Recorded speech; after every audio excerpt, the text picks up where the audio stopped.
How does data governance intersect with data privacy and security in like today's digital landscape?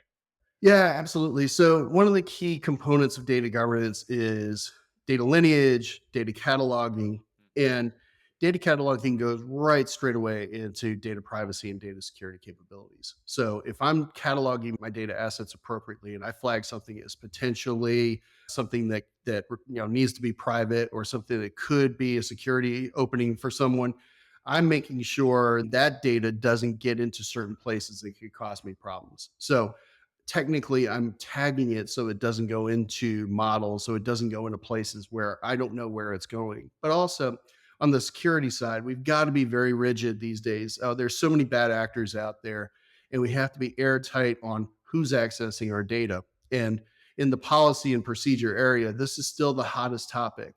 We have to make sure that we're driving our policy and our procedures so that we're not making mistakes, we're not letting bad actors have access to our data, we're not giving them the tools that they need to really do bad things to our organizations. So that policy and procedure angle still resonates. We still have to catalog the data to make sure that personally identifiable data or data that requires anonymization is being appropriately managed so that it's not getting into the wrong hands or not going to the wrong places. We're even coaching organizations these days where if we feel like there's a sensitive data set, synthesize the data, create a data set that may not necessarily be a true to life data set, but mirrors what is reality so that you can push that to a large language model so that models can be trained on that data. And that way, you're not exposing yourself from a privacy perspective or a security perspective, but you're still able to drive the results of the model that you're trying to train. Mm, no, that's interesting. I think it's just, I think a lot of business we speak to, there's so many different challenges, different hurdles to get that come across. It's, I guess, the focus on what's your business strategy, isn't it? End of the day, what's the key thing you want to achieve? Because you can't do everything at once, can you? Because it's just going to be a mess. It would definitely be a mess, and there has to be some prioritization. I Yeah. spoke to a CIO yesterday, and he said to me, I need to get to the point where we're doing self service analytics because we really want to propel our organization forward in making the right decisions using data to do it.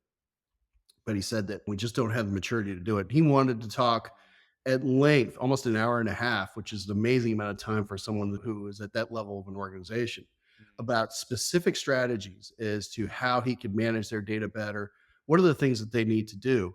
And more than that, how to derive business value from this. And I think that's where a lot of organizations fall short. They're not using this opportunity to really understand how much value they're losing, how much churn is in their organization, how much inefficiency is being caused because they have liabilities and challenges with their data. The amount of time that we have people that are rectifying and trying to recover from bad data being in your ecosystem, that's just wasted time and wasted money that you're never going to get back. So, if you really want to drive that culture within your organization, these are key fundamentals, but you have to scorecard it and you have to make sure that you're really showing business value, or else it just becomes a wasted effort that really organizations don't feel like they need to perpetuate into the future.